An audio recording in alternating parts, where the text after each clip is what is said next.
do a roll call, please. Yes, ma'am. Chair Long, Commissioner, we're not quite on YouTube yet, so I don't know if you want to wait. you want or me to not. wait, Aaron? You just wait a moment. Yes. Yeah. Okay, okay, That way we have the whole thing recorded. okay. Madam Chair, you are live now. Okay. Okay. Thank you. Commissioner Amador Guzman. She may be joining virtually, but Okay. if not, she'll be excused. Commissioner Blondus. Commissioner Deerdack, Here. Commissioner Granillo, He is excused. Commissioner Ives, Here. Commissioner Montoya, She is excused. Commissioner Ortiz, Present. Commissioner Pettis, Present. Chair Long. Here. Let's see, one, We've got a quorum. you have a quorum. Thank Yes, you. ma'am. Next is approval of our agenda. Move for approval, Madam Chair. All right, that's Commissioner Ortiz has moved for approval. Second.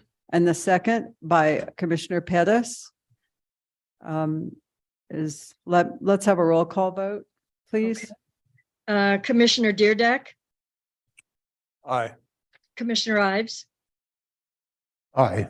Commissioner Ortiz, Yes. Commissioner Pettis, Aye. Commissioner Long, Yes, motion passes. thank you. Next on our agenda is approval of the minutes from our January 26, 2023 meeting. Are there any revisions anyone would like to propose to the minutes? All right, Commissioner Deerdack would like to propose some revisions. I misspoke. I do not. There is a place in the minutes where further information has arisen in the last week that could update a sentence that appears in the present minutes. So when we get to commission member comments, I'm going to remember to bring that to your attention. Okay, Or so that to- won't or change the today's minutes. but- That's Okay, correct. Correct. Okay, all right. Is there a motion to approve the minutes? Move. Okay, Commissioner Ortiz and second by Commissioner Blondus. All those in favor? Oh, let's do a roll call on this too, since we may have a remote attendee at some point. okay. Commissioner Blondus, Yes. Commissioner Deerdack, Yes. Commissioner Ives, Yes. Commissioner Ortiz, Yes. Commissioner Pettis, Yes. Chair Long, Yes, motion passes. thank you. Next is public comment. I don't see that we have anyone wishing to make public comment tonight, do we, Connor? There is no one on Zoom who is here to make public comment. Okay, You do have written public comment though, Madam Chair. yes, I'm getting to that next. Thank you. Actually, I misspoke. We do have a new participant who has raised his hand and is asked to speak, Adam Johnson. Okay. Let's hear from Mr. Johnson. Mr. Johnson?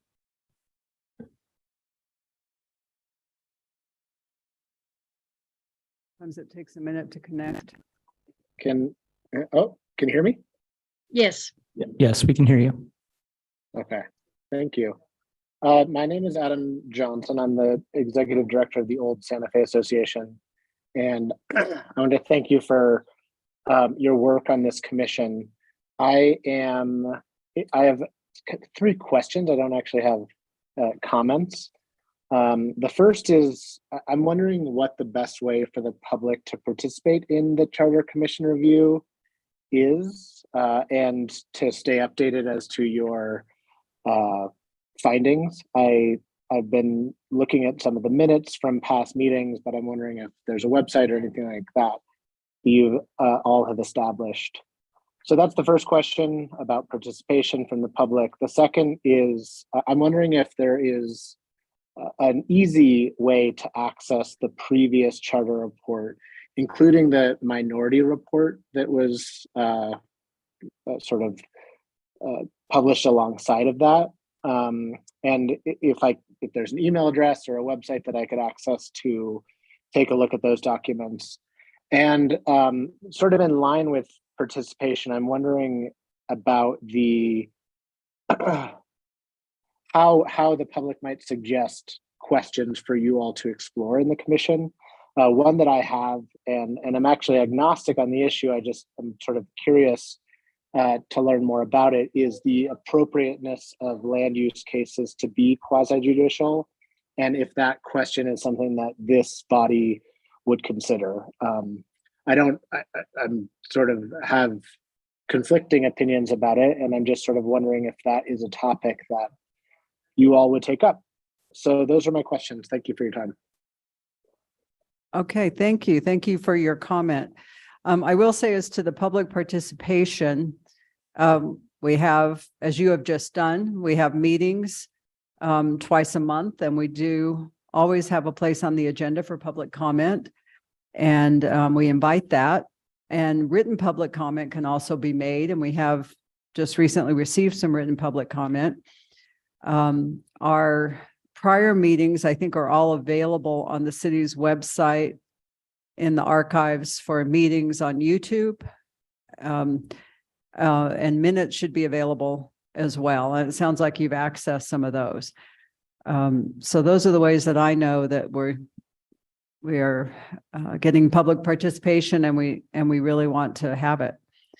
In terms of the prior commission report, along with the minority report, where could that be located? Connor, I know we have seen it. Chair Long, members of the commission, I think we're going to be starting to put resources up from the city attorney's website. The last charter commission had a page there, and we could put up all the resources there. Unless there's something the charter commission would like us to look into that's an alternative to that. But that is one option, that we have a new webmaster for the city. And that is something that she's alerted to our interest in doing. So that would be, you would go to the city's website, then go to city attorney, That's right. and then look for that. And it should come up with just a Information. search of charter commission once we get it up as well. Okay. Yeah, I think if you would do that, and if you could place those reports on there as a start, then we can add other items. And then, yes, we are asking for any suggestions regarding additional topics we could consider. And we could certainly talk about yours, land use cases being quasi-judicial, maybe governed by law that requires them to be quasi-judicial. But certainly if there's additional information that you wanted to get to us, or any analysis of that, we'd be happy to look at it. So thank you for your comments. Thank you. And is there anyone else? I don't think online. Okay. So we did receive, and you all have a copy of it as well, a written copy, some comments from Burl Breckner. And there is public comment about some of the topics that we're considering. And I thought it was very thorough and well done. And I want to really thank Burl Breckner for taking the time to submit such complete comments. And there are a couple of additional topics that are suggested here. So I think when we get to that portion of the agenda, we can talk about that. And I guess I would say, as to these comments, they do go to different topics that the subcommittees are considering. So I would invite you to, on your subcommittees, to take a look at those comments and take them, into account as you're considering your items. Yes, Commissioner Blondis. I think also we intend to have community meetings as another way for public participation. Are we still planning to do that, meeting out in the community at all? We talked about We've talked about it. We don't have anything planned for that, but we have talked about it and about some of the pros and cons of doing that and where we can meet. So that could still happen. Okay, we will go on to, oh yes, Commissioner Ortiz. Madam Chair, in regards to the public comments, number one, I certainly welcome them and I thank Mr. Johnson for joining us this evening and sharing his information. And I also want to thank Mr. Breckner for his information. I agree with you. It's very well written and it presents a lot of good logical food for thought. And so as a committee member and chair, I would ask others to please look at that and see how we can utilize some of the value that he's presented here. And so I'd like to thank both of our participants so far for sharing with us and encourage others to let us know what they're thinking and either via email, via however works best for them. But I just wanted to thank them for that. Thank you, Madam Chair. Yeah, thank you. Okay, let's go on to our action items and discussion. A is timeline for Charter Review Commission report of recommendations. We thought it would be a good idea to revisit our timeline, see how we're doing and start looking at some dates ahead when we would need to have a draft report. This will also tie into when we want some final recommendations from the subcommittee. So I will turn it over to Aaron for this. Thank you, Chair Long. Thank you, commissioners. I did just want to circle back to our overarching timeline so that we can maybe figure out some sub timelines within that. And the resolution that was adopted to create the commission did set a timeline of proposing amendments no later than May 10th, which is not March, but still not that far away, really. Since we're February 9th right now, so March, April, May. So it really is just 3 months. So I want us to all to be highly cognizant of that date. And then work backwards from there, maybe with our subtopics that we've got on. We decided to put them all on the agenda. I did receive a comment that we would probably get more comments if people could look at the agenda to see what we might be getting updates about, even if there's not updates about all of those topics. You're just refreshing the public's memory what all is being contemplated currently by the commission. So that's really it, is we need to work backwards from having something that can be handed over to the governing body or made a presentation about by May 10th. And that's because then the governing body has to let that information sink in. They have to decide which of these are they going to move forward to put on the ballot and then be able to educate the public about what's on the ballot as well by the fall and get it to the county clerk to get on the ballot, which has its own timeline as well. All before November, right? Yeah. And so, early voting starts before November, the ballot deadline's before that. Our deadline to the county is before that. So. Okay, so it seems that we should try to get maybe by our last meeting in March, some recommendations or close to final ones with working on language, at least by our April meetings for the report or recommendations as Aaron has described it. So keep that in mind on the subcommittees. All right, we'll go to B, subcommittee reports and timeline for recommendations. The first is the subcommittee on counselor district issues and boards and commissions, with the topics listed under that subcommittee that they are considering. So who wants to start with the report from this subcommittee? Thank you, Madam Chair. This is Paul Dierdak. Our subcommittee has 3 members. Alicia Montoya is a member. She's not here tonight. Miriam Perez, who's sitting next to you, is another member, and I am the third. So I'll take the first 2 items, and then Maria will take the others. So we have met 3 times. You, as our chair, have joined us for 2 of those, and we have worked through these. And I just wanted to summarize where our thinking is at the moment. We've considered alternatives in each case, and then we are inclined to compare some that rise to a high level of interest to us. So let me go through them quickly. Our first area of discussion was how many districts, particularly if that meant changing the number. Santa Fe lies within the bounds of the average of the number of districts per capita in our area. There are many cities that have more population per counselor, and there are many that have fewer.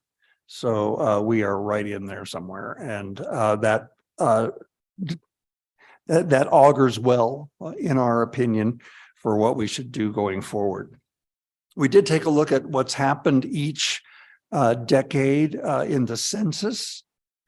And from 1990 to 2000, the population of Santa Fe increased by 15%.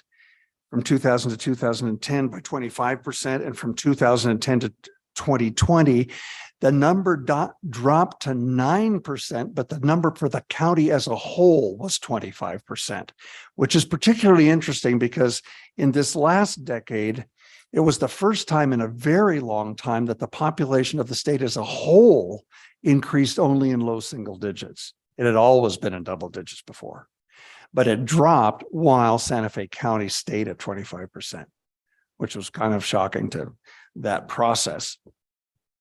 If we assume, therefore, that roughly 10% might be the increase decade on decade for this one and the next one, then sometime after the beginning of the next decade, we are likely, more or less, given those assumptions, to see a population of 100,000 people. And if 20,000 people per district has kind of been a habitual target around here, then that suggests adding another district. But it would not have to be this decade. It could be that the next Charter Revision Commission would look at that, because the 100,000 mark might cross within the first few years of the next decade. So the question before us that we are working on is it better for the city to prepare for a future that it sees coming, or react to that future once it comes? And that is the circle we're trying to square. So I'll move on to our next topic, but I think that summarizes fairly how we as a subcommittee have been parsing this one. Maria, do you think I got that close to right? Yep. All right, so let's look to the second. This question is, how many counselors should there be, either per district or on the council as a whole? In many cities, the ratio of counselor to resident is roughly 1 to 20,000. In many, it's even more. And in the larger cities, certainly in this state, it's much more. It's only in the very smaller cities that the ratio drops to something like 1 to 10,000. And I noticed Gallup and Grants are in that category, just for sake of comparison.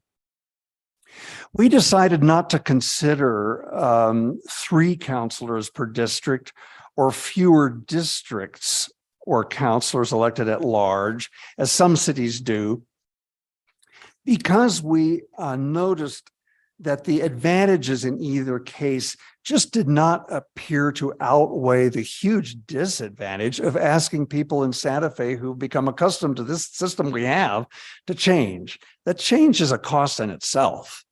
And the advantages of just tinkering with the numbers for the sake of it was not appealing to us. So we did not go in that direction at all. There are advantages to having 2 counselors per district. We found 2. For instance, suppose in a district there is a prominent ethnic minority and an election happens and the majority elects a member of the majority. Having 2 always allows a district to declare diversity in its delegation to the city council, if that's its value. And we saw the advantage in Santa Fe to give districts the opportunity to institutionalize values. And diversity is a high value in this town. So that's one advantage to always having 2 of things rather than just 1. Second, voters have a choice if you elect 2, within their representation on the council when desiring to express an opinion. If a voter has an opinion which is different from one counselor, they may be able to discuss it with another one and still feel represented on the council. So that's another way of looking at that. We also found some disadvantages to having 2 counselors per district. Santa Fe is approaching the maximum number of counselors allowed in the law. The law allows us to have a maximum of 10. We already have 8. And we're getting close to the maximum. Second, in some cases, constituents might discover that a particular counselor is very, very responsive to their concerns. And just by ordinary conversation with neighbors, therefore, that counselor gets a reputation of being very, very responsive. And eventually, there's a huge imbalance between one counselor carrying the business of the district and the other counselor not at all. And so we've encountered counselors and former counselors who have felt strongly that they either wanted to be wholly accountable for the representative obligations or not. And they found this to be a source of discord for them. So that's the disadvantage of having 2 counselors. Finally, elsewhere, we've noticed on the list of materials that the commission is considering the notion that there's some suggestion that the commission should evaluate about the possibility of full-time counselors and perhaps even paying them. If you have twice as many, you're spending twice as much. So it could very well be that the financial side of this tends to drive this, depending on other decisions made outside our subcommittee. So our subcommittee in its last meeting narrowed its considerations to a discussion which we intend to have over 2 possibilities.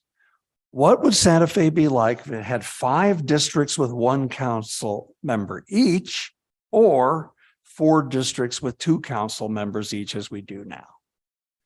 But I think I've outlined why there are advantages and disadvantages to either consideration, and that's what we are weighing.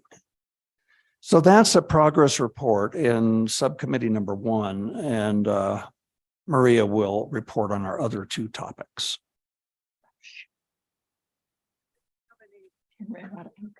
Comments?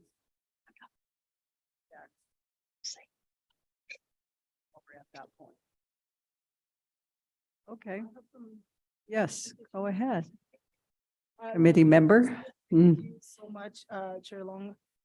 So in terms of like advantages and disadvantages, what our committee has really, in terms of values, right, centering our conversations around values that are important to us. Equity is one of them, voter turnout is one of them, and then fairness overall to our elected officials and our community is one. The way that we hold our elections right now, and we have 2 counselors per district, in terms of voter turnout, that is very good. That having every voter in the city of Santa Fe has a council member being elected every election cycle, so that when you have candidates on the ballot, that tends to drive up voter turnout. So, you know, we talked about that in terms of it being an advantage. There's ways to think about how to keep voter turnout up if we reduce the number of counselors, and we will get into that later on in the conversation. And the other point that I wanted to make is this idea, right, that having 2 counselors allows for a majority elected counselor, and then perhaps for a counselor that is representative of the minority in a district. That is theoretically right, but if we just have 1 counselor elected every cycle, there's no reason to think that that majority in that district is going to keep electing their candidates. So there would have to be some changes in the way that we structure that to allow for minority representation, right? Because right now it's the same voters that turn out cycle after cycle that elect who's gonna win. So all this to say, all of these issues that we're discussing in all of the different subcommittees, kind of like they overlap. The decisions that one subcommittee is gonna make around recommendations really depend on the decisions that some of the other subcommittees are making. So it's good that we're having this conversation. Thank you, Chair. Thank you. And you're going to deliver the rest of the report from the committee, right? Yes, thank you. So I will talk about two issues that we've been discussing in our subcommittee. One being the question about whether city councilors need to resign if they wish to run for mayor. And we've gone around this issue like in many, many ways. It's been an interesting conversation. Sort of where we landed is that the voters elect a city council member to represent them for a term that they're elected to. So we feel that that it's fair for the voters to require that a councilor serve their full term before deciding to run for office, for higher office, for a mayor. So the issue with that is that there's some councilors, as we have our current system now, who get elected at the same election as the mayor gets elected, and then the other half of the councilors get elected on the off cycle. So if you serve a full term, that would create an inequity, right? On the two different kinds of terms that the councilors would have to serve if they want to run for mayor. For example, if you're a city council member and you get elected on a year where there's no mayoral election, if you want to run for mayor, you would have to either do it in 2 years from your election, but we're asking people to serve their full term. So then it would be 6 years from your election, whereas the other set of councilors would just have to wait those 4 years. So there's a lot more conversation to be had about that. One thing that came up as a topic of conversation that is not really one of these issues that we're talking about, but the idea that if we elect all of our city councilors at the same time on the same cycle, and then the mayor on the next cycle, you would sort of avoid that problem of the inequity about when people can run for mayor.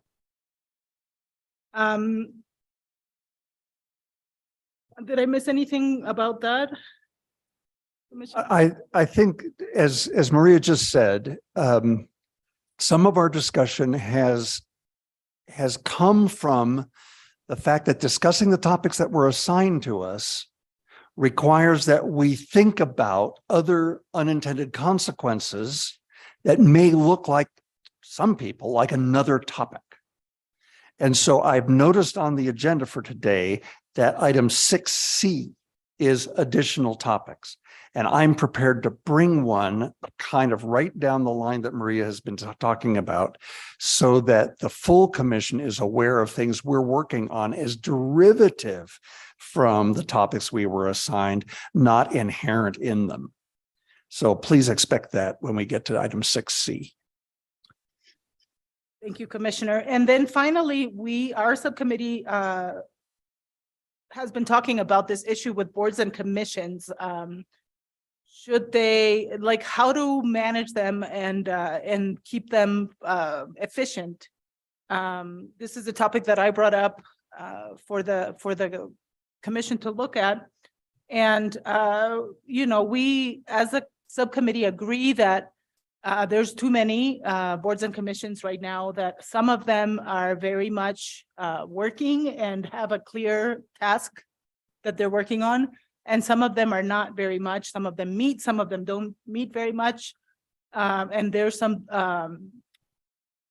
overlap. There's the various boards and commissions that are sort of looking at the same issue. So, you know, the idea is, how do we streamline our boards and commissions system so that every single board and commission has a clear mandate of what they're working on, and as appropriate, a timeline when that work is going to happen. For example, our commission is going to sunset in May because that's when our work is done, right? So like that makes sense for this commission We have our work ahead, we have a timeline, we do our work plan in that timeline. As a subcommittee, we have sort of had a question about whether that is something that is appropriate for a charter conversation, if this is something that should go on the charter, or if there's something that could be more as a recommendation to the council itself, to the governing body to take a look at, to make a decision about. Maybe there's, maybe the city manager could appoint somebody to look at boards and commissions on a yearly or bi-yearly timeline to figure out who should keep on working. Which is kind of where we were leaning, that the governing body should sort of make a decision about how to streamline the commissions, the work of the boards and commissions. I thought it was very interesting that in our public comment that was provided by Mr. Breckner, he mentioned something about this. He recommends that we look at city committees, commissions and boards, task forces, et cetera, and he has similar concerns about the state of our boards and commissions. And his opinion is that this is absolutely something that that should be part of the charter. So I welcome the thoughts and opinions of my fellow commissioners here, because I think this is an important question, but we just have to figure out where it lives. Thank you, Chair Long. Okay, thank you. Okay. Thank you for that report. We'll go to the Subcommittee on Governance Issues and Financial Audit. Commissioner Ortiz. Thank you, Madam Chair. Trying to take notes. That was a great report. Enjoyed listening to that. So governance issues and financial audit, unlike the previous subcommittee, we only had 2 in our group, and we've met a couple of times. But I think we've made some progress, and I think we're well on our way to meet the timelines that we need to meet. We had 3 areas to look at.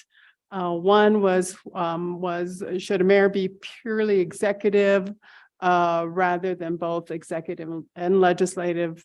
Basically, should there be a separation of powers?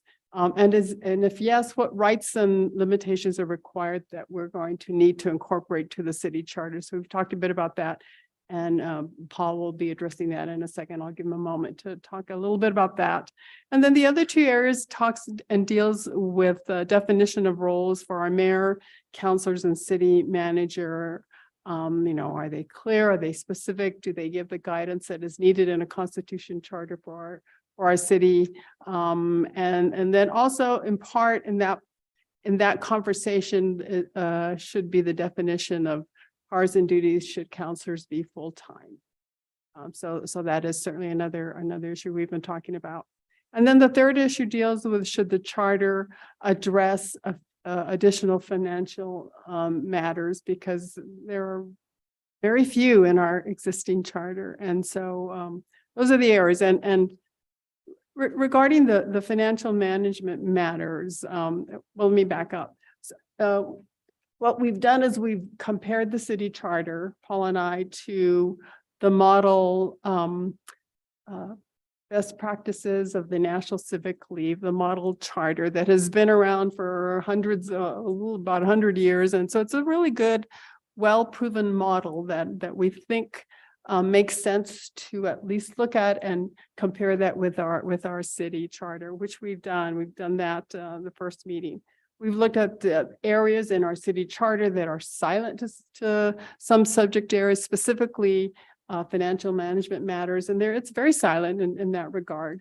And we're looking at ways to incorporate and add language that would make it stronger in terms of the financial area. And as you know, and most of us know, budget and the budget approval process is one of the most visible and important activities that an organization can undertake. I mean, everything revolves around the budget, and without a good process outlined in the charter that gives direction for timely, appropriate, and positive completion of all aspects of that, I think we're lacking in that regard. And so we already have recommendations of about 10 different provisions that can be added into the charter. We need to review them as a committee. And now that I think we're changing our configuration a bit, we'll have more people to help us in the subcommittee to make the decisions of which of those items to include. So I've got a package already to sit down and either cross things off or add to. So we're ready to move in that regard regarding the financial management matters. And clearly we believe there needs to be even a section in the city charter specifically devoted to that. Now, along with that, in terms of definition of roles for mayor and city councilors, there's many places where we can add functions and powers and duties relating to the financial matters for the definition of roles, in addition to other areas which Paul will be addressing. So I think we're well on our way to sit down and basically we've determined we do need to add some language in our charter regarding financial management. We just need to sit down and determine what that could look like. And one of the pieces we've talked about is, because we're recommending this to the Charter Commission, we all have to look at that and vote on that. And then from there, whatever we choose and we select moves on to the city councilors.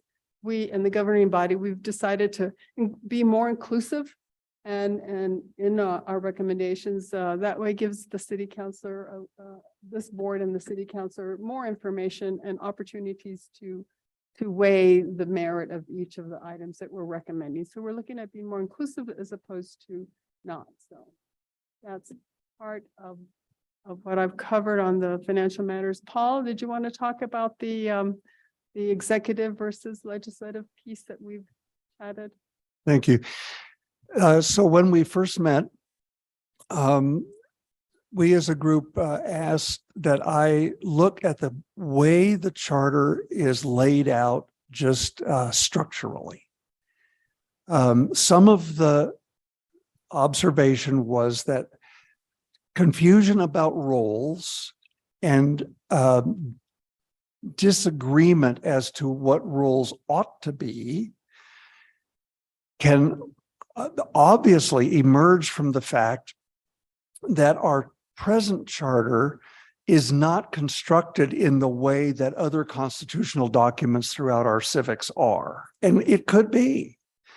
So the group asked me to show what it would look like if our charter simply reflected the three branches of government that those of us who in ancient times had high school civics, modern times don't know what that is, but we protozoans studied high school civics. And we learned about the legislative branch, the executive branch, and the judicial branch. I felt that our charter could reflect those branches clearly and in order, and that it is hugely important in our civics that the legislative branch, meaning what is often called in government papers closest to the voters, is what makes our rules, our legislation, that distinguishes us from monarchies. And so, as Nancy Pelosi has been saying for decades, her house was the Article 1 article of the Constitution. So I moved all the legislative particles into Article 1. The two executive branch parts have to do with the mayor and the city manager. They are opposite sides of that coin. The definition of those two roles is important. Our own charge refers to the separation of powers. It was our discussion that you can't balance powers that you don't separate. And you can't separate powers that you don't balance. And so having an introductory sentence saying that is the reason we have this structure seems to us to help the reader of the charter see that the structure of the charter matters. Finally, I've kind of created notes for Lily May and I to go over and show what this looks like. And I followed the protocols of strike through anything deleted and underline anything added, almost nothing underlined, because I've used the text as it already is. I have not embroidered it at all. But then in doing that, I found 8 places where the actual roles of these offices, mayor, legislature, council, and manager, where questions just leap off the page, are they're just very, very clear.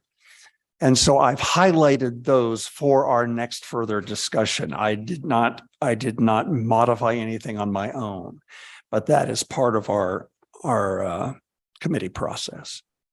So that's where we are at the moment. And Lily May and I have gone over this again. And one of the comments we made in our last meeting was that it'll be hugely helpful in these 8 areas that so far we think deserve a conversation. If we can find citations in the large document, the Model Cities Charter, that pertain to each of them, we will value changes more highly if the change appears there and other cities have experienced it. We are less likely to value a change that just came out of our own ether. So that's where we are. How'd I do? Thank you. Great comments. No, thank you for that. I think, Madam Chair, in terms of the timeline, we're working closely to get as much as we can sooner than later, because as we all know, and we heard from one of our public comment individuals, they want to see, the community wants to see what we have developed. And before we're ready to even do the final vote and send it to the councilors, we really need to give the community opportunity to comment. And one of our commissioners also said we're planning the public hearing. So I think in terms of that timeline, it's going to bump it up a bit. And so I think our work is cut out for us in the next couple of weeks to really get something substantial in writing to put on the website or wherever it's going to be, so that the community can see and react, because those comments are valuable, they're important, and they're really going to shape I think at least my decisions in terms of what I support moving forward. So I thank you for your guidance and the leadership and the bringing up the fact that we need to look at the calendar, because time's a wasting. Thank you, Madam Chair. Thank you. I think that's a good point, that we would like public comment to the extent we can get it on those recommendations, maybe before they're finalized. I think so people have something they can actually read and look at. So that does push us back. Okay, and then on to our subcommittee on human rights and social issues. Commissioner Ives. Thank you, Madam Chair. I'll weigh in first and then would invite the other commissioners to fill in what I've missed. So the committee did meet, and right now we're planning on meeting at least once before each meeting of the commission as a whole. And we did talk about timing of trying to bring recommendations forward. And I think the sense of the committee was that that would be probably in the second half of March, as we all felt, I think we needed additional time to do some sort of fundamental consideration of the issues. I do note, and this is my own personal comment on our charter, it does have an Article 2 policy statements, which I did not see reflected in the model per se, but I've always considered that to be an incredibly valuable section within our charter, where the public, the citizens of the city, have weighed in on policy matters that they consider significant enough to be placed within our charter. And I think that's the spot certainly where the committee is focused in terms of the issues that it's looking at, including whether or not the whether the human and civil rights policy statement should be more specific with regards to the breadth of required protections and or the manner in which such rights should be protected. And then, of course, we have the question relating to protections of agriculture. And finally, the question of allowing voting beginning at age 16.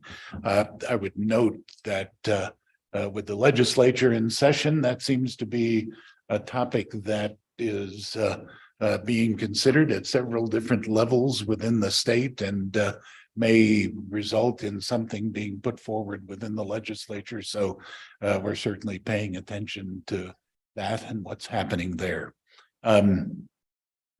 So basically, we're in the position of having the various members look at various issues that have been identified, trying to reach out, speak with people about these particular topics, if you will, build some empirical data with the goal of trying to provide, when we do bring something forward, what Commissioner Ortiz was saying, which is a fuller consideration of those issues.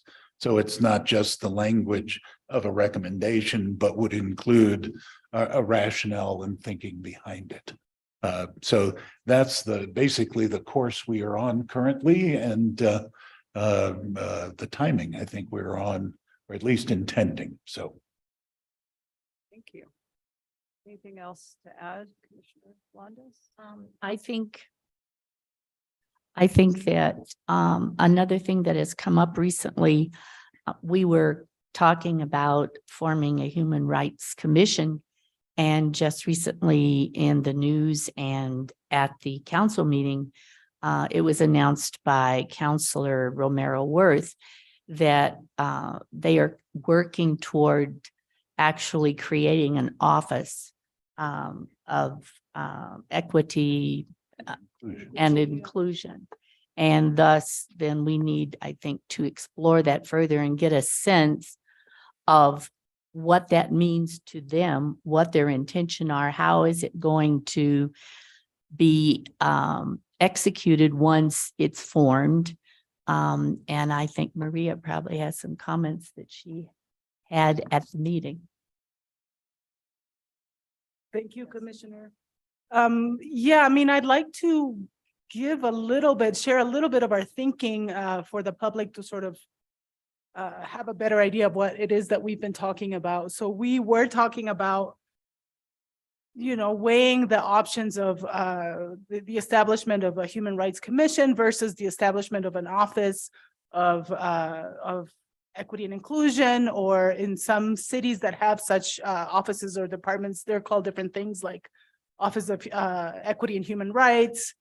There's a few different ways to look at it. So something we talked about is that in terms of protections for our residents, in terms of their rights, this is obviously an important issue. And so our value there, as far as this conversation goes, really has to do with permanence, right? So that like these rights that we protect this year are not just going to be gone in a couple of years.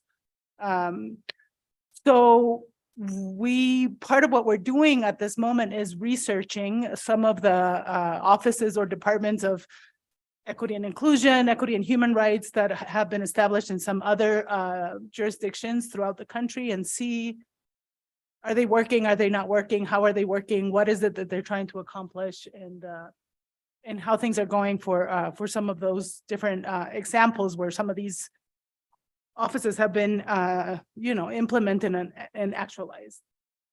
There was another thing that I wanted to bring up in our conversation, but I'm forgetting right now. Well, we talked about hunger and agriculture and things like that, and also having that conversation, right? What is appropriate for it to be included in the charter as opposed to some other parts of our the functioning of our city government. So those are the kinds of conversations that we had. Good. yes, that is correct. Ask our city attorney about the Office of Equity and Inclusion. Is it a proposal at this point and hasn't really been filled out, or? Chair Long, Commissioners, last night the legislation was introduced, and very much the counselors who are sponsoring it are looking for feedback and putting it out there as kind of a first proposal. And they're asking the city manager to make recommendations as to where in the city government it should fall and to budget for it in the FY24 budget. There are certain responsibilities that are laid out in the resolution. And so we can circulate that with this group and also put it in the materials that are posted.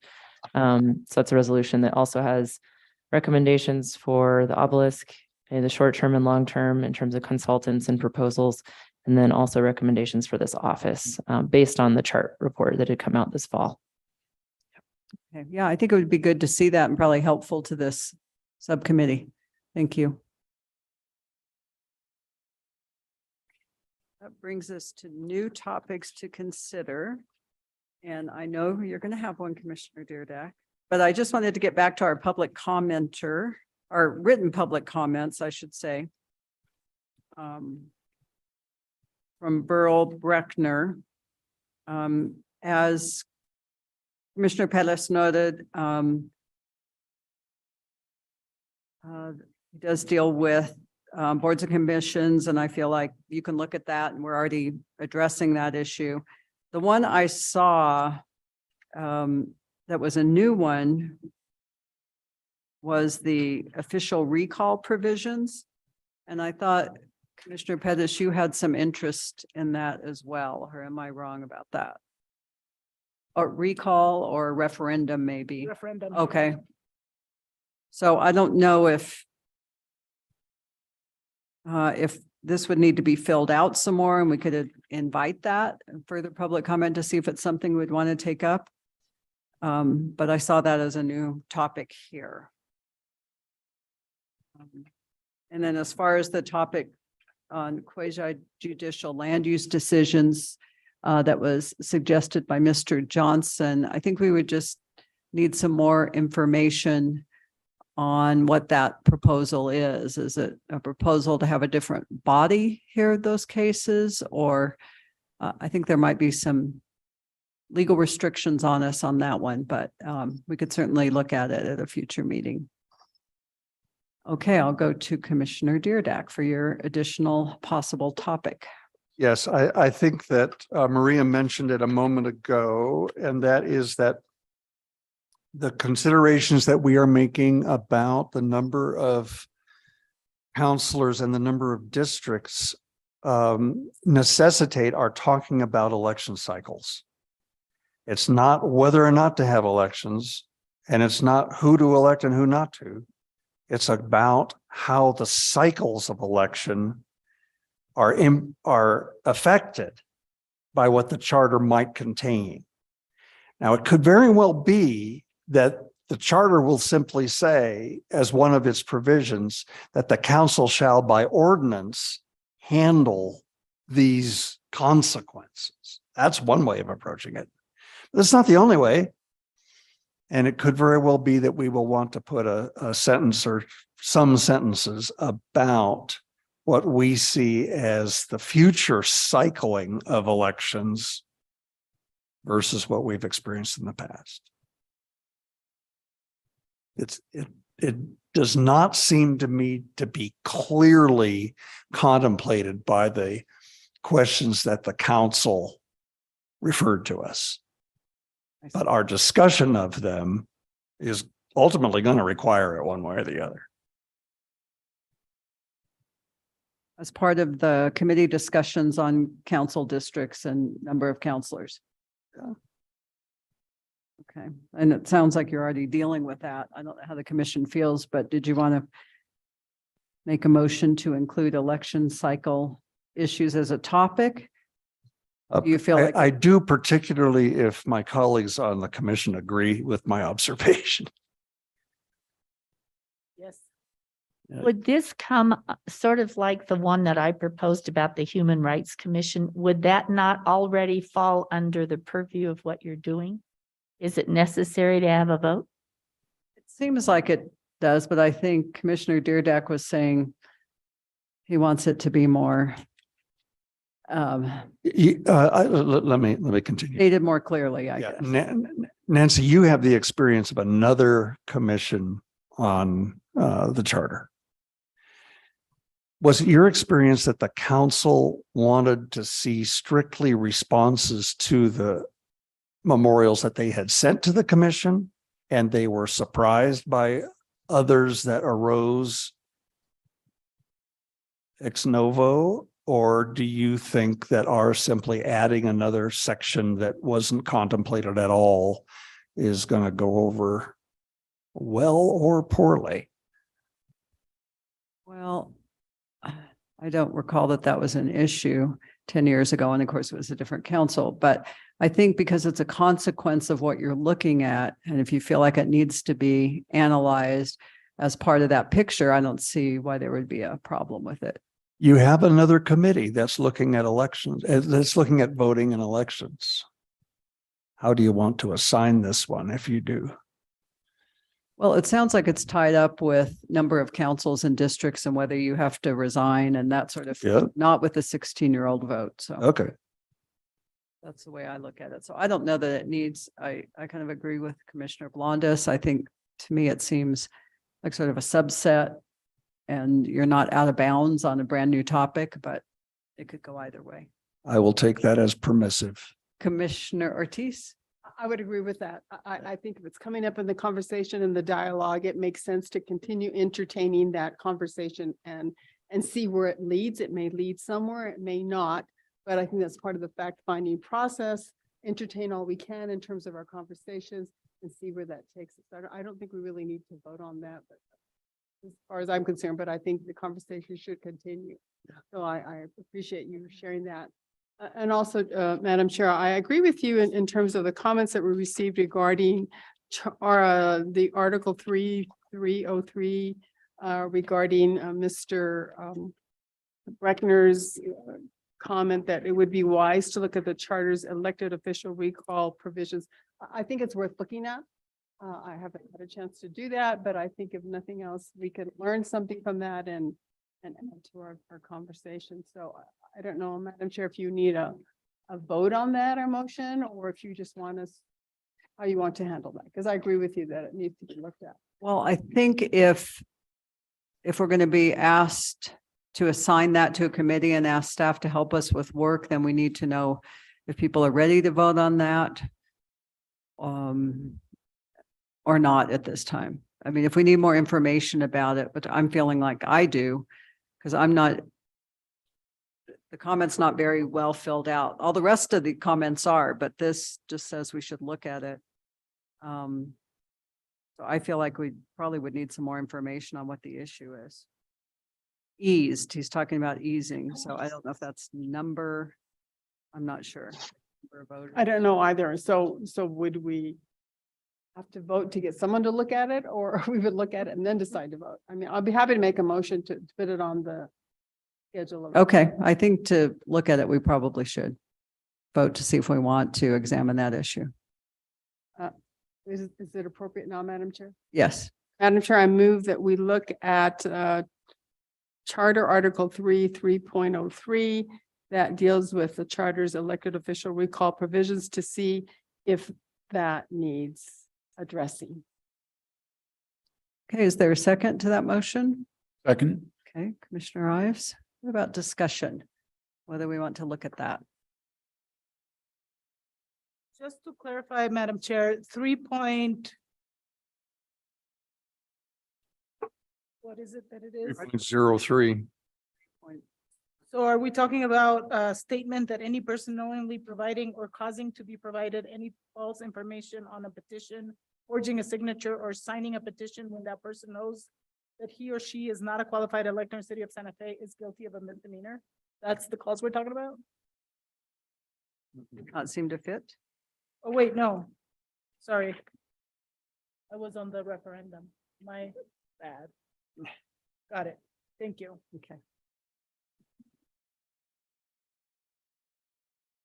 All right. All those in favor of us looking at the recall provisions as an additional topic, let's do a roll call on that, Elizabeth. Yes, ma'am. Commissioner Blondus, Yes. Commissioner Deerdeck, Yes. Commissioner Ives, Yes, Commissioner Ortiz, Yes. Commissioner Pettis, Yes. Chair Long, Yes. motion passes. All right. Madam Chair. Yes, Commissioner Ives. I had one thing to note in connection with the question asked about whether or not the council might, or the governing body might be surprised by introduction of matters that they had not put forward. And just wanted to, in the resolution that created this commission, in section 3 at the end, subsection J, it provides ideas in terms of what could be considered, quote, ideas suggested by the commissioners and members of the community. So they certainly appear to be wide open to that, which I think is, quite frankly, given the language in the charter in 10.01, which says, you know, a charter review commission shall be appointed as needed, but not less frequently than every 10 years. The governing body shall by resolution determine the manner of appointment of the commission, provided that there shall be an odd number of commissioners. And that's really the only language as to the charge to this body. So I think it is certainly, as one would say, game to do so. We should, because quite frankly, that does involve then members of the public and the citizens of Santa Fe. I was sure that it would be, and I am glad that we are going to proceed with the understanding of the full commission that you should expect material about that topic. All right. We'll go Madam- on to, Madam yes, Chair, Yes. did you address the other comment from the public about the quasi judicial nature of the land use meetings? yes, I think I did. Okay, Thank you. Madam Chair, I'd like to, if we could discuss a little bit this issue about maybe including the referendum process in our discussions. Okay, go ahead. So upon reading this model city charter document, I noticed that they recommend that a referendum process, that the signature requirement to get an issue on the ballot for the voters of a municipality should be somewhere between 5 and 10% of the number of voters who showed up in the last mayoral election. In my reading of our city charter, that number is 33%. So I find that highly undemocratic, that it's just such a high bar for our residents to put something on the ballot if they're feeling like their elected representatives are not really addressing the issues that they want to address. So I would love to share that with the commissioners here and see if we might want to include that in our tasks of issues that we're looking at. Thank you, Madam Chair. Where is that in the charter in terms of the percentage that you're calculating? It's on section 3.01. E, number of signatures. It says a referendum petition shall be deemed sufficient if signed by qualified electors in an amount equal to 33 1/3% or more of the actual voters at the last mayoral election. I want to make sure that I'm reading that correctly. Yeah. Thank you. And Chair Long and Commissioner, it goes further to say at least 10% of the voters for, wait, I just lost my place. Yeah, including 10% of the voters for mayor in each council district in the last mayoral election. Right, so it's not just an overall 30%, but it's also a requirement within each district. Correct. So that's 40%. No, so it's 33% Upset. citywide, and then for each district, at least 10, right? That's interesting. Council, I think it probably assumes disproportionate voting. Right. Yeah, high voter turnout in some districts and lower in others, but it could be 40. If there were the same number of voters in every district, right? Yes, Commissioner Ice. Thank you, Madam Chair. I would just note that in section 3.02 of the current charter under the initiative section, subsection F is identical, calling for Correct. 33 1/3 and also the 10%. So And counselors, I misspoke. It would be at least, so 10%, you don't actually add all those together. It would just be 10% across the board. Right? So, Not in each district.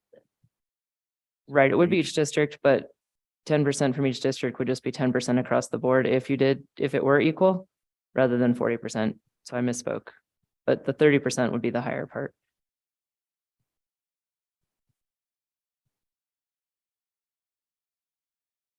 So I would love if we could add this to our areas that we're looking at, both for the referendum and the initiative process. Seems like the last charter commission may have looked at it, but I don't know that it ended up in our report. I'm just recalling there was some examination of that issue, so there may be some research on it that exists.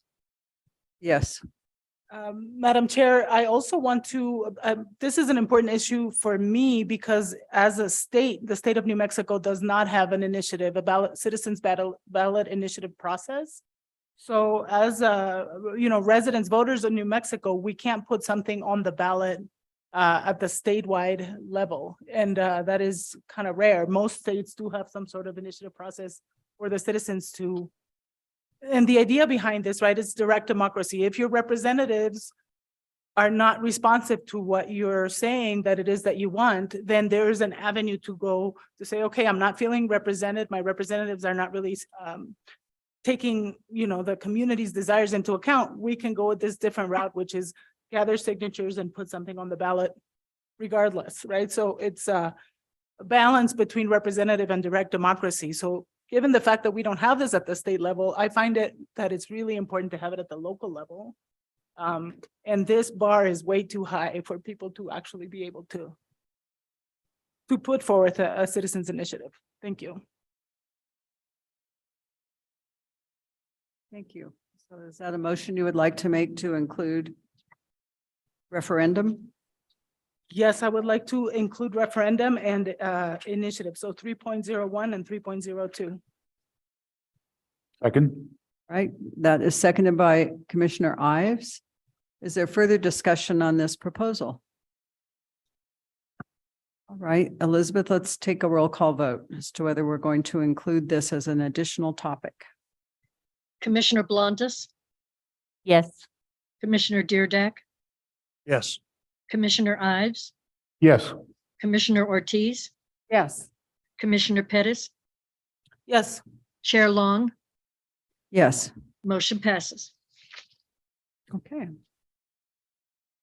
Those are all related, so I think that'll work well together.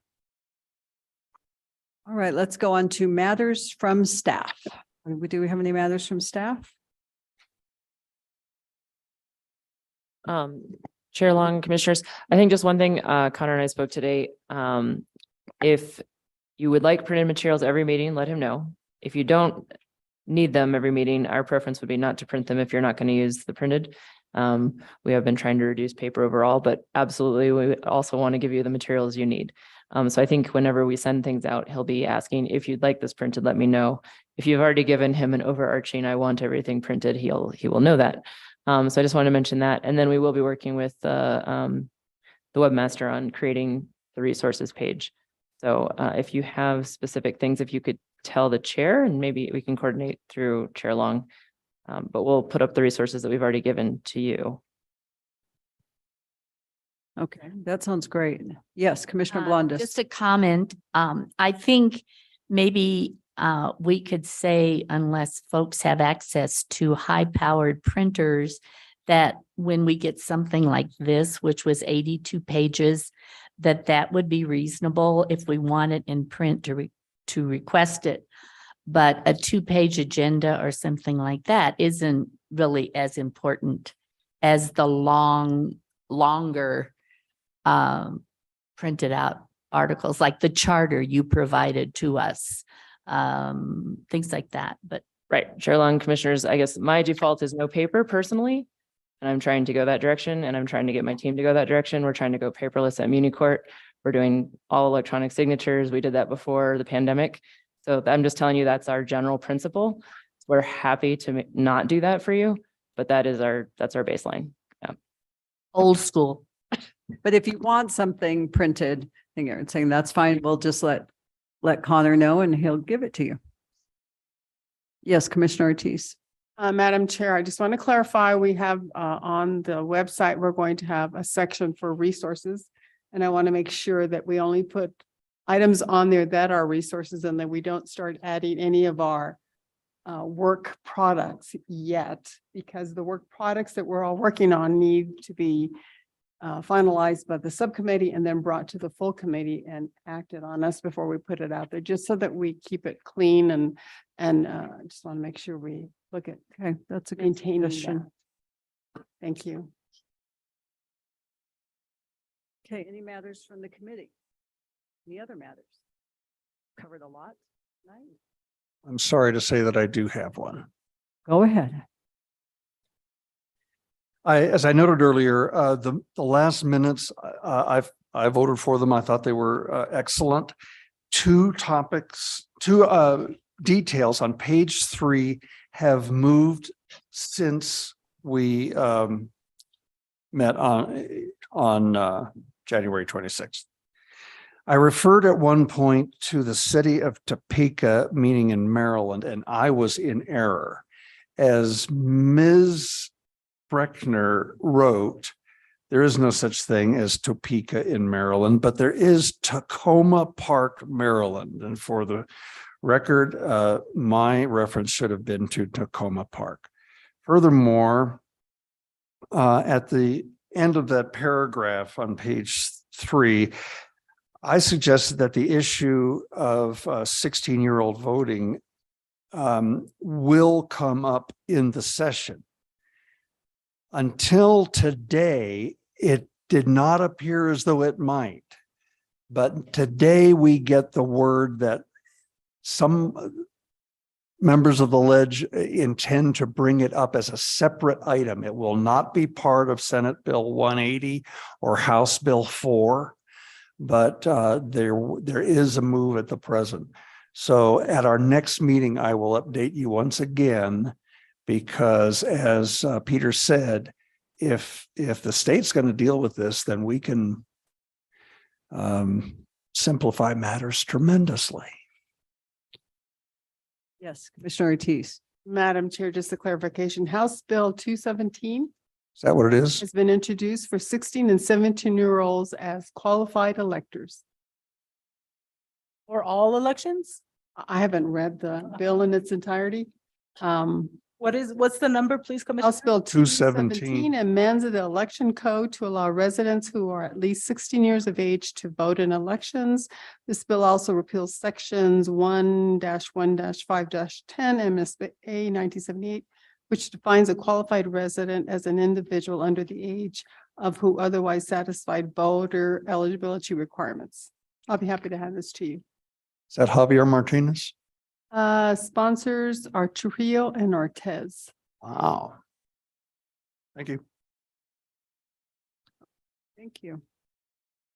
Okay, matters from the chair. I do want to restructure our subcommittees. Because of the overlap that you're hearing about between the topics on city council districts and governance issues, I think it's just going to work better, and we're not going to have to worry about bleeding over one into the other and where conversations have to cut off. I think it'll be a more complete review if we collapse those two committees. So with that means that Commissioner Ortiz would join the existing committee that Commissioner Deerdak chairs, which is the Subcommittee on Counselor District Issues and Boards and Commissions. And all of those topics then would be covered by that committee. And Commissioner Amador Guzman will be off of that committee and will just assist me with any items that we need help with. So I hope that will expedite the discussion and consideration and remove some of the barriers that seem to be cropping up. And as it turned out, there is a lot of overlap, and Commissioner Ortiz warned me about that when we first created these subcommittees. That's why she's smiling. So that will be a committee of 4. So I won't attend that, and neither will the vice chair. Then we have the new topics of recall, referendum, and initiative, which all seem to go together. And I'm open to your suggestions about where that should go. I know Commissioner Pettis is interested in those, but you are on both committees, aren't you? Now we have 2 committees. So it seems to be more appropriate in the governance counselor district committee. So I think I'll assign them to that committee. More topics for you. And if we need some help on those, Aaron, I guess we'll just reach out to you and see if we need help with any research. I know you're shorthanded, but we'll just let you know, or maybe a presentation at the next meeting, but we can talk about that when we are putting the agenda together. Thank you, Chair Long. Can you say the names of the 2 new subcommittees so that we, Yeah, we probably need to or some rename them. some way to characterize them so I can. So the Subcommittee on Human Rights and Social Issues is remaining Okay. as it exists. The other 2 committees are combined. So it will be the Subcommittee on Counselors, Boards and Commissions, Governance and Audit, Financial Audit.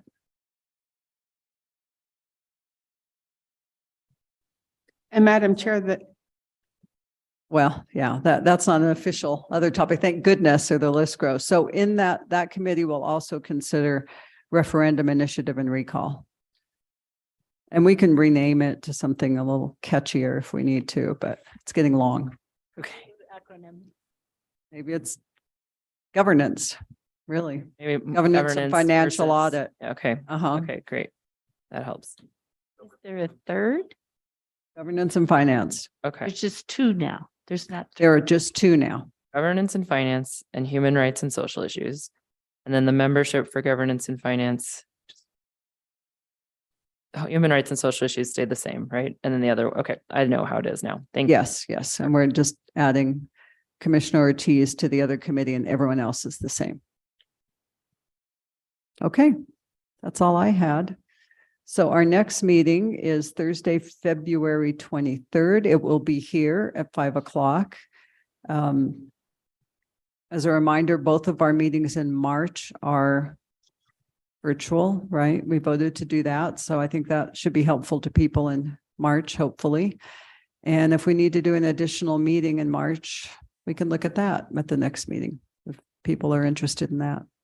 Especially if we don't need space for it, it's easier to do. It's not easy for the staff to fit in another meeting, but we feel like we need to, we can do that. Yes, Commissioner Ortiz. Madam Chair, I'm just curious, I don't know if it's appropriate to ask the question now in terms of meetings, in terms of public hearings. We really need to perhaps identify when they might be happening, the public hearings, in order to allow, if we're going to have public hearings, in order to allow staff time to organize the location. And are we not going to have public hearings or Well, public comments during each of I our think meetings? all of our meetings are really public hearings. We invite public comment. Okay. They're open to the public. But I think your idea of having a report or draft recommendations on the resource page and asking the public to comment in sufficient time before we finalize that is a good one. Okay. And maybe you can get some more public comment then, but I don't know that we'll actually have a separate public hearing unless staff thinks otherwise. Okay. Commissioners, it might be helpful once you have some proposals to get specific feedback on those. Because right now we don't know what you're recommending, although you might want public feedback to know what you're recommending, which I think is kind of the purpose of what we're doing right now. So it might be more clear once you know a little bit more about where you're going. Right. Might give some more interest. Right. Mhm. Madam Okay, Chair, can we- I just want to leave that out there because Okay, coordinating public hearings is an effort. And I just want to make sure we do it justice when we have something to report and allow people to come. Of course, each meeting is our public comment, has a public comment portion, but I know with the redistricting commission, people wanted to come in and face to face share their concerns and issues. And so if we could perhaps at least tentatively throw one date out there to be thinking about, just offering that suggestion. I guess Chair Long, Commissioner Ortiz, do you have something in particular in mind that's not just a time during the meeting for public to comment? What are you envisioning? I guess I'm envisioning our draft material to be put on the website, the language that we are suggesting from each of the committees that this commission has looked at, and we've said, yes, that looks good. Okay. And then that material be put on the website and allow the community to respond, either a letter or phone call to you or comment on Zoom, or even come into a meeting and address that. Now, I don't know if we were wanting to do that, but I know that's just one more avenue to allow the community to talk to us, let us know what they think, and be passionate and let us know what direction they want us to go in. And if we're going in the right direction, great. If not, perhaps we've missed something. I just want to give the community that opportunity. And I don't know if that's what we were wanting to do. That's what I envision. So Chair Long, Commissioners, I think the primary distinction I'm hearing is that we would have proposals for feedback to come about. Because I think right now, folks are welcome to email, folks are welcome to come in, they're welcome to come onto Zoom. And we have coordinated it. So, and so we're planning to have those options at every meeting. But if there's additional coordination that you're anticipating, I want to understand what type of planning we might need to get in place to go beyond the opportunity for written comment, the opportunity for Zoom, the opportunity to show up in public, which is what we plan to have, I think, at every meeting. Okay. Madam Chair, I have oh, go ahead. Your mic is open. Maybe by the end, I'll get this. I was just wondering, seriously, if it's possible to have the proposals or the draft proposals even published, like in the newspaper. I'm trying to figure out, how do we get the public to participate? We had one person tonight. This is our, fourth meeting? So we have no public input. We have two. And that's disturbing to me, because what we're doing is deciding how 85,000 people are going to be governed. That's pretty serious. well, maybe there's a way to get, once we have some recommendations that maybe are draft recommendations before they're finalized, there's a way to get that out. Maybe we get the newspaper to cover it. It'll be on the website. I think, most people will be looking for online information. That's where they get their information. So I think we can be making a plan for that. Madam Chair, I have a proposal, if you will. Okay, I think looking at what Aaron mentioned before, right? We're looking at finalizing everything by May 10th and then working backwards, right? So I'm thinking, if we have a commission meeting for March 30th, I believe, can we aim to have our proposed recommendations ready on that date, then allow for those 2 weeks until our next meeting for public comment? And I think, yeah, I mean, there could be on the website, city social media, right? We can ask the newspaper to do it. I'd be happy to do, Spanish radio interview about it, or we can figure out how to get the word out, but allow for those 2 weeks, come back, incorporate whatever feedback we get that seems appropriate, and then that will keep us on track to submit our final recommendations, I think, by May 10th. So I'm just sort of proposing a timeline for us to to accomplish both, our tasks of proposing the recommendations and allowing for a couple of weeks for the public to respond. I like that. That's 2 meetings before that for us to keep hashing this out, and I think it's doable. Like that plan. Yes, Commissioner Ortiz. I as well. I think that's a great idea. From experience with the redistricting commission, even though we had public comment at all our hearings, we wanted people to attend, but been my experience until you have something for them to react to, it's a little bit more difficult to bring them in. Once we get some direction in terms of what we're wanting to send to the governance regarding the updates to the charter, and we put it on the website, I agree, given a couple of weeks, whatever it takes to allow it to be digested. And we may not get a lot of comment, but I think it's incumbent on us and our responsibility to put that out there to allow the citizens of the city to look at that if they choose to. But publicity will need to be pretty quick and strong in order to get that word out. But I agree with the timeline. I think that's a great idea. Thank you. Great ideas. Okay, anything else? If not, for this evening, we will be adjourned at 6:31. Thank you, everyone. Yeah.